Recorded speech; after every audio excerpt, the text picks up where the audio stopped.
বিভিন্ন কবরের সামনে গিয়ে বলতেন কুম বিজনিল্লাহ, আল্লাহর হুকুমে উঠে যাও। তো কবর থেকে লাশ উঠে তার সাথে কথা বলতো। সুবহানাল্লাহ। প্রত্যেক পয়গম্বরের আলাদা আলাদা মুজিজা ছিল। তো হযরত ঈসা পয়গম্বর একদিন একটা কবরস্থানে গিয়া বলতেছেন কুম বিজনিল্লাহ, আল্লাহর হুকুমে উঠে যাও। তখন কবরস্থান থেকে একজন লোক উঠে দাঁড়ালো। এবার দাঁড়ানোর পরে বলতেছে তুমি কত বছর আগে ইন্তেকাল করেছ? তখন ওই কবর থেকে যে ব্যক্তি দাঁড়ায় আছে বলে 1000 বছর আগে। আল্লাহু আকবার। 1000 বছর আগে তুমি ইন্তেকাল করেছ। তাহলে বলো তো তুমি যখন ইন্তেকাল করেছ তোমার বয়স কত ছিল? তখন বলে আমি তখন তাগড়া যুবক ছিলাম, 20 থেকে 25 বছর। বলে তাহলে 20 থেকে 25 বছর বয়সে তুমি যদি মারা যাও তাহলে তো তোমার চুলগুলো কালো থাকার কথা ছিল, তোমার চুলগুলো এখনো পাকা কেমনে? দুনিয়ার মুসলমান ইমানদার আল্লাহর গোলাম যুবক ডাক দিয়ে বলেন, আগান্তুক আমি তো আপনারে চিনি না, তবে শুনেন যে আমার মাথার চুলগুলো পেকে গেছে মৃত্যুর সময়, মৃত্যুর কষ্টর যন্ত্রণা এটা উপলব্ধি করতে গিয়ে আমার মাথার সমস্ত চুলগুলো পেকে গিয়েছে। এরপরে হযরত ঈসা পয়গম্বর ডাক দিয়ে বলেন, আমি যদি তোমাকে আল্লাহ তাআলার কাছ থেকে অনুমতি নিয়ে তোমাকে দুনিয়ার জমিনে আবার কিছুদিন হায়াত দেই বসবাস করার জন্য।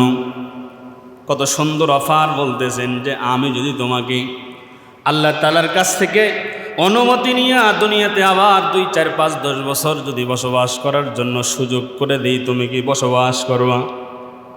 দুনিয়াবাসী এবার ওই কবরস্থান থেকে যে উঠে দাঁড়িয়েছে বলে, ওগো পয়গম্বর, আপনি যে আল্লাহর থেকে অনুমতি নিয়ে দুনিয়াতে বসবাস করার জন্য আমাকে কিছুদিন হায়াত দিবেন, তবে আগে বলেন আমার ওই সময় যখন শেষ হয়ে যাবে তখন কি আমার কাছে আবার মালাকুল মউত আসবে নাকি? আল্লাহু আকবার। দুনিয়ার মুসলমান ইমানদার আল্লাহর গোলাম, এবার হযরত ঈসা পয়গম্বর বলেন যে তুমি এত ভয় পাও কেন?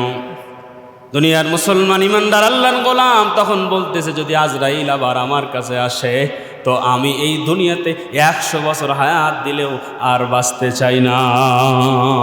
মৃত্যুর যন্ত্রণা আমি উপলব্ধি করেছি যে মৃত্যুর যন্ত্রণা এটা আমি আর সহ্য করতে পারবো না। আমি চাই না আমার দুনিয়াতে যাই, আবার বসবাস করি, আবার আমার সঙ্গে মালাকুল মউত আজরাইলের সাক্ষাৎ হোক। হযরতে ঈসা আলাইহিস সালাতু মুসা আলাইহিস সালাতু সালাম বলছেন, এটা কিতাবের মধ্যে পড়ছি যে একটা জীবন্ত পাখি যদি আকাশ দিয়ে উড়ে যায় আর কেউ যদি এক বড় পাতিলের মধ্যে পানি দিয়া এই পানিটা জাল করতে করতে দীর্ঘ সময় জাল করেছে, পানিটা টকবক করে উতলাইতেছে, একটা জীবন্ত পাখি এই পানির মধ্যে পড়ার সঙ্গে সঙ্গে তার যে কষ্টটা হবে বলে মৃত্যুর যন্ত্রণা তার থেকে বেশি হবে। কিতাবের মধ্যে আসছে একটা জীবিত ছাগল রে এক টান দিয়ে অর্ধেক চামড়া ছিলে ফেলে আবার আর এক টান দিয়ে পুরা চামড়া ছিলে ফেললে যেমন কষ্ট হবে বলে মৃত্যুর কষ্ট যন্ত্রণা তেমন হবে। ভাই, মৃত্যুর যন্ত্রণা থেকে কেউ বাঁচতে পারবো না, তবে নবীজি সাল্লাল্লাহু আলাইহি ওয়াসাল্লাম তার উম্মতদের কষ্ট হবে এটা জানেন। নবীজি এই জন্য বলেছেন, আমার উম্মতেরা শোনো, তোমাদের মৃত্যুর যন্ত্রণা যাতে কমে যায়, তোমাদের মৃত্যুর যন্ত্রণা যাতে লাঘব হয়, এই জন্য তোমাদের আমল শিখাইয়া দিচ্ছি। কি আমল? বলে 1 নম্বর আমল 5 ওয়াক্ত নামাজ। কি? এই 5 ওয়াক্ত নামাজের পরে আয়াতুল কুরসি পড়ো। কি পড়ো? আল্লাহু লা ইলাহা ইল্লা হুয়াল হাইয়ুল কাইয়ুম শেষ পর্যন্ত। এই যে আয়াতুল কুরসি আছে, নবীজি বলেন কেউ যদি এই আয়াতুল কুরসি 5 ওয়াক্ত নামাজের পরে পড়তে পারে, মৃত্যুর সময় মায়ের কোলে ঘুমানোর মতো আশা করা যায় সে ঘুমিয়ে যাবে। সুবহানাল্লাহ। মৃত্যুর যন্ত্রণা এটা বড় ভয়ঙ্কর যন্ত্রণা, কঠিন যন্ত্রণা। হযরত নবী করিম সাল্লাল্লাহু আলাইহি ওয়াসাল্লামের যখন সাকরাতের সময়, মৃত্যুর সময়, আয়েশা রাদিয়াল্লাহু তাআলা আনহা বর্ণনা করছেন যে নবীজি সাল্লাল্লাহু আলাইহি ওয়াসাল্লাম কালো চাদর দিয়ে তার শরীর ঢাকা ছিল। আয়েশা বলেন যে আমি হঠাৎ করে তাকায় দেখি নবীজি হাতগুলো একবার গুটাইতেছে, পাগুলো টান করতেছে, আবার উপরের দিকে একটু নিয়ে যাচ্ছে, সোজা করছে। তখন আমি একটু চাদরখানা সরায় দেখলাম নবীজি এমন করছে কেন?